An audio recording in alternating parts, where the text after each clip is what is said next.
What's up, Mountaineer Nation? Former WVU quarterback Rasheed Marshall, joined by current West Virginia quarterback Garrett Green. And we're going to continue to celebrate Black History Month by showcasing WVU's African American quarterbacks.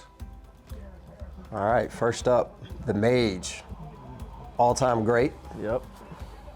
Against Penn State, we all know the run. Yeah. That's old school right there. That's a 70-yard pass in the air. Before his time, like just truly before his time. They weren't ready for a player like Major, so that's why I say he was before his time. Yeah. Next up, Darren Stud, 1993. I feel like he does not get the credit he deserves.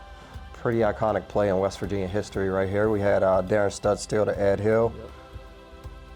Undefeated season. And that play secured it. Yep. Uh-oh, who's that? I mean, I think that is Chris Henry, which means that is my wide receiver. UCF, so that was a quarterback draw I used to get. That was a money maker right there. That looks familiar. You still look the same.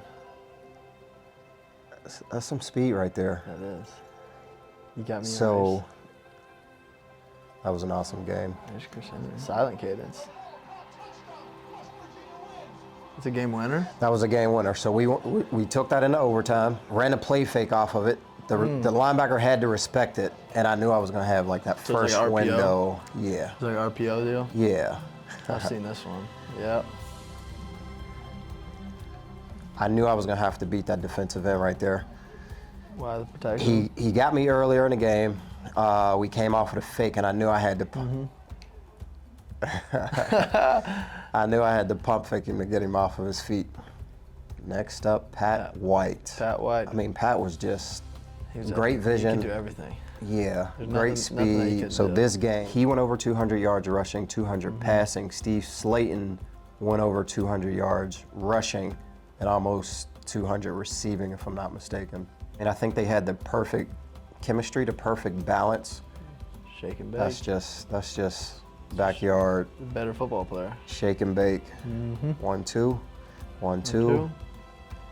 I use my speed. Like again, he really was very far ahead of his time. I agree. I mean, look at this, the vision, open field speed, and he could just run away from you. Yeah. It's my little brother. He still tells me to this day, I learned everything I know from you. I just laugh. Really? I'm like, no, you. That's the hard part about playing a running quarterback is, unless you spy him, you have nobody for the quarterback. Man coverage is a killer. Yep. Big JB, Jared Brown. I thought he did a good job with the amount of time that he got. Big arm. That's one thing about Jared. Also played basketball too. Really? I don't know if you know that. Yeah. One of the strongest arms in that whole group of quarterbacks. This guy doesn't really need an introduction. Crushed it for the Seahawks. One of the all-time greats here. Yeah, I mean every passing record I feel like he has his hand on, from yards, touchdowns, anything you can think of. So in West Virginia's first Big 12 game, he almost threw for 1,000 yards, and I think this is it right here. Yes. What was it, 70-63? We beat Baylor? Yep. And Gino was probably the prototypical quarterback amongst, again, this whole group. More pro-ready than anyone else. Great touch. Yeah. But then his receivers, I mean, you know, you just look across the board. Stedman, Tavon. Like that right there, that throw right there is the RPO before that. That's an impressive throw because if you're split second late, he gets killed by the Will linebacker. Extremely accurate passer. I think it's really cool for African American quarterbacks coming through in WVU history to be celebrated. I think there was a shaping of the culture of West Virginia football, and a lot of it ran through black quarterbacks. Yeah, and it's kind of cool, you know, being in the month of February, Black History Month, to kind of go back and watch the tape of all of our great African American quarterbacks. You know, a lot of them have shaped not only West Virginia's culture, but also the culture of college football.